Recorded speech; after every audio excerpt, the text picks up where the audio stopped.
we visit few factories at Japan.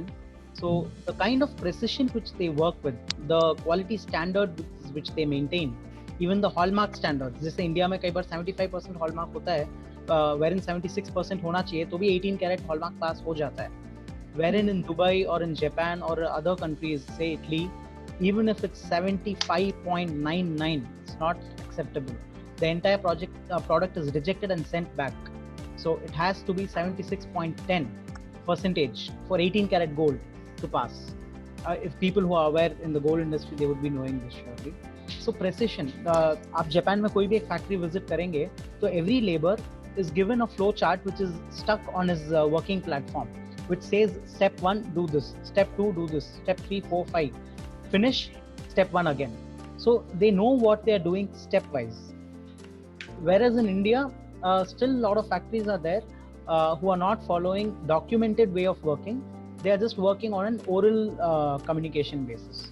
So precision is one thing which I would say. Finishing, बाकी machinery, handwork से कर रहे हैं आप या machinery से कर रहे हैं, all that plays a major role.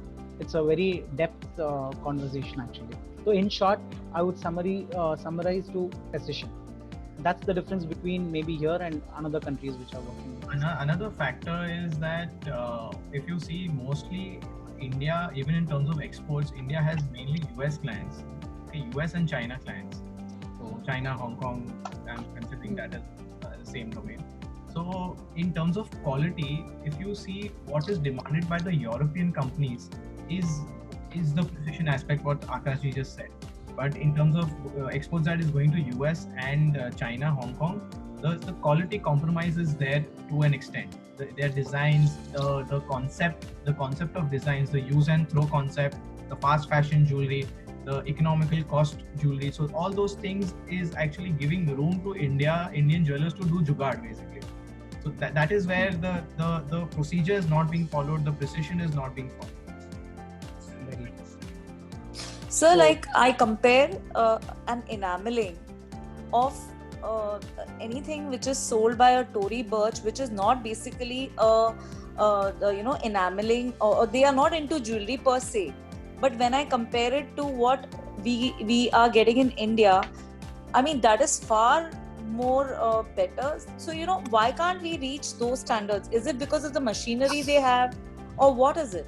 No, you can if you want to. So again, there are companies even in SEEPs who have clients based out in Germany, in UK.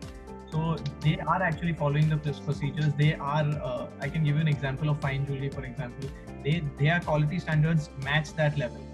So there are people who are doing it if you want to do it. So now when you actually want to reach that level of quality for it could be enameling or it could be any aspect of the manufacturing, you need to do your research first.